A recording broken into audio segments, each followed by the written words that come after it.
கர்த்தர் நல்லவர், அவர் கிருபை என்றும் உள்ளது. இரட்சகராகிய இயேசு கிறிஸ்துவின் நாமத்தினால் உங்கள் ஒவ்வொருவருக்கும் அன்பின் வாழ்த்துக்கள். தேவ கிருபையும் சமாதானமும் உங்களுக்கு பெருகுவதாக. இன்று மார்ச் 22ஆம் தேதி சனிக்கிழமை. பிரியமானவர்களே, இந்த நாளில் நாம் தியானிக்கும் வசனம் 1 பேதுரு 4வது அதிகாரம் 7வது வசனம். எல்லாவற்றிற்கும் முடிவு சமீபமாயிற்று, ஆகையால் தெளிந்த புத்தி உள்ளவர்களாயிருந்து ஜெபம் பண்ணுவதற்கு ஜாக்கிரதை உள்ளவர்களாயிருங்கள். இங்கு பேதுரு அப்பவே சொல்லியிருக்கிறாரு, எல்லாவற்றுக்கும் முடிவு சமீபமாயிற்று.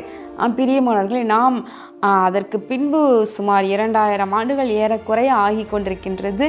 இந்த நாளில் நம்ம யோசித்து பார்க்கும் பொழுது நாம் 11ஆம் மணி வேளையில் நின்று கொண்டிருக்கின்றோம்.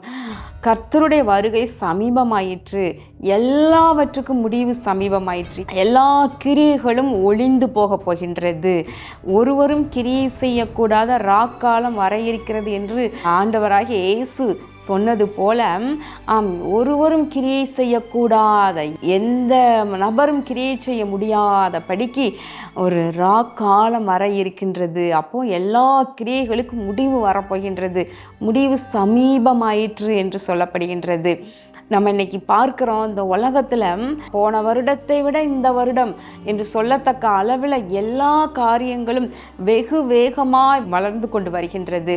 10 ஆண்டுகளுக்கு முன்பதாக திரும்பி பார்க்கும்பொழுது இருந்தவற்றை காட்டிலும் இப்போ இருக்கிறவைகள் எல்லாம் ஏராளமாய், விஞ்ஞானத்திலும் சரி, அறிவியலிலும் சரி, மருத்துவத்திலும் சரி, இன்னும் நம்ம பார்க்குறோம் எல்லா தொழில்நுட்ப எல்லா காரியங்களிலும் அவ்வளவு வளர்ச்சி அடைந்து விட்டது. எல்லா துறைகளிலும் இதற்கு மேலே வளர்ச்சி இருக்குதா, இதற்கு மேலே ஒன்று இருக்குதா அப்படின்னு நம்ம சொல்லக்கூடிய அளவிற்கு எல்லாம் வளர்ந்து உச்ச கட்ட எல்லையை தட்டி நிற்கின்றது. அப்போ இது எல்லாவற்றுக்கும் முடிவு சமீபமாயிற்று.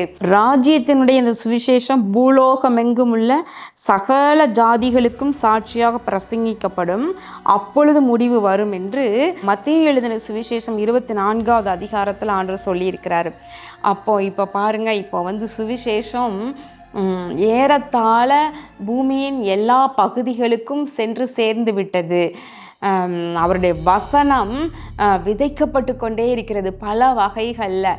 இன்றைக்கு பார்க்குறோம், நம்ம சோஷியல் மீடியாக்கள் மூலமாக, டிவியின் மூலமாக, இன்னும் பல விதங்களில் எல்லாருக்கும் போய் ரீச் ஆகத்தக்கதாக போய்கொண்டே இருக்கிறது. காட்டு வன பகுதிகளில், மலை பகுதிகளில், இன்னும் நாகரிகம் வளர்ச்சி அடையாத காட்டு வாசிகள் இருக்கிற இடங்களில் ஒருவேளை அறிவிக்கப்படாமல் இருக்குதோ என்னவோ தெரியவில்லை.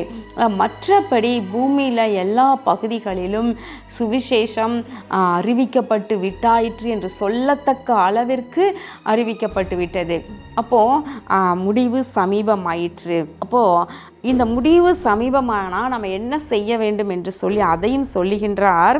அவர் சமீபமாய் வாசல் அருகே வந்துவிட்டார் என்று சொல்லி நம்ம அறியும் பொழுது, அப்போ என்னம்மா, நம்ம அந்த நாளிகையும் அந்த நாளையும் பிதா ஒருவர் தவிர மற்றொருவரும் அறியான். ஆகவே அந்த காலத்தை, அந்த நேரத்தை நீங்கள் அறியாதிருக்கிறபடியினால எச்சரிக்கையாக இருங்கள், விழித்திருந்து ஜெபம் பண்ணுங்கள் என்று ஆண்டவர் சொல்லுகின்றார். இங்கு பேதுருவும் கூட அப்படிதான், நீங்கள் தெளிந்த புத்தி உள்ளவர்களாக இருங்க, ஜெபம் பண்ணுங்க, ஜாக்கிரதையாக இருங்க என்று சொல்லுகின்றார். பிரியமானவர்களே, இந்த கடைசி நாட்களில் நம்ம தெளிந்த புத்தி உள்ளவர்களாக இருக்க வேண்டும். எது சரியானது, எது நல்லது அல்ல, எது வஞ்சிக்கிறது, எது நம்முடைய விசுவாசத்தை வலிவி போக செய்வது என்பதை குறித்து தெளிந்த புத்தி உள்ளவர்களாக இருக்க வேண்டும்.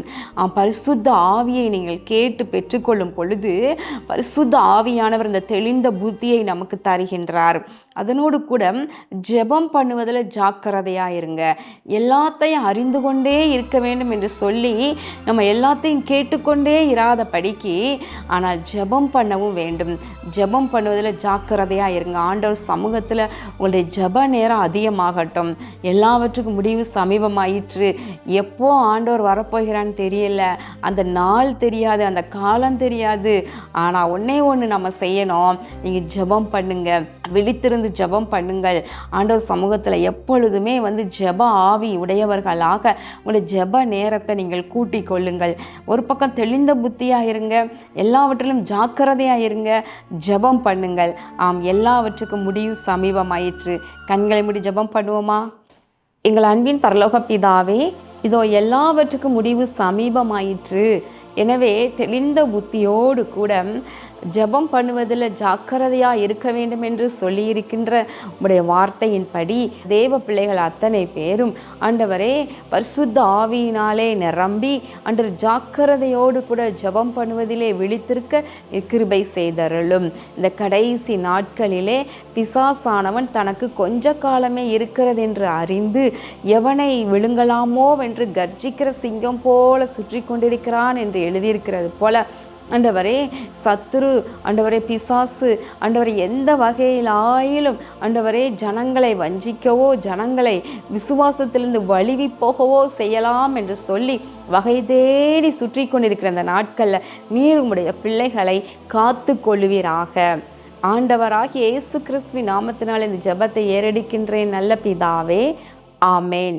பிரியமானவர்களே, விசேஷமாக அந்த யூடியூப் மூலமாக பார்க்குற அன்பர்கள் தங்களுடைய ஜெப விண்ணப்பங்களை இதில் தெரியப்படுத்துகிறீங்க. நிறைய பேர் உங்கள் தேவைகள் சந்திக்கப்பட ஜெபிங்கன்னு கேட்டிருக்கிறீங்க. கடன் பிரச்சனைகள் மாற வேண்டும் என்று ஜெபிக்க கேட்டுக்கொண்டிருக்கிறீங்க. படித்து கொண்டிருக்கிறவங்க அநேகர் பரீட்சைக்காக ஜெபிக்க கேட்டுக்கொண்டிருக்கிறீங்க. விசேஷமாக ஜஸ்வந்த் அப்படிங்கிற ஒரு தம்பிக்காக ஜெபிக்க சொல்லி அவங்களுடைய தாயார் தினமும் ஜெபிக்க சொல்லி தெரியப்படுத்திக்கிட்டே இருக்கிறாங்க. பிரியமானவர்களை, இப்படி தினமும் தங்களுடைய ஜெப விண்ணப்பங்களை தெரியப்படுத்தி உங்களுக்காக ஜெபிக்க கேட்டுக்கொண்டிருக்கிறீங்க. நான் நிச்சயமாக கர்த்தர் உங்களுக்கு அற்புதம் செய்ய வேண்டும் என்று நான் பாரப்படுகிறேன். உங்களுக்காக ஜெபிக்கிறேன். கர்த்தர் உங்கள் தேவைகளை சந்திப்பார். கர்ப்பத்தின் கனிக்காக ஜெபிக்க கேட்டுக்கொண்டிருக்கிற ஒவ்வொருவரையும் கர்த்தர் ஆசீர்வதிப்பார். ஒரு தாயார் தங்களுடைய மகள் ஜெனிக்காக குழந்தை பாக்கியத்திற்காக ஜெபிங்கன்னு அடிக்கடி அவங்க இந்த கமெண்ட் செக்ஷனில் அவங்க சொல்லிகிட்டே இருக்கிறாங்க. அவங்களுக்காக நான் பாரப்படுறேன். நிச்சயமாக அவங்கள ஒரு நாள் சாட்சி சொல்ல வைப்பார் சீக்கிரத்தில், நான் நம்புகிறேன். நான் ஒவ்வொருவருடைய விண்ணப்பத்தையும் கர்த்தர் கேட்பார், பதில் கொடுப்பார், சந்தோஷப்படுத்துவார். கர்த்தர் உங்களை ஆசீர்வதிப்பாராக. ஆமென்.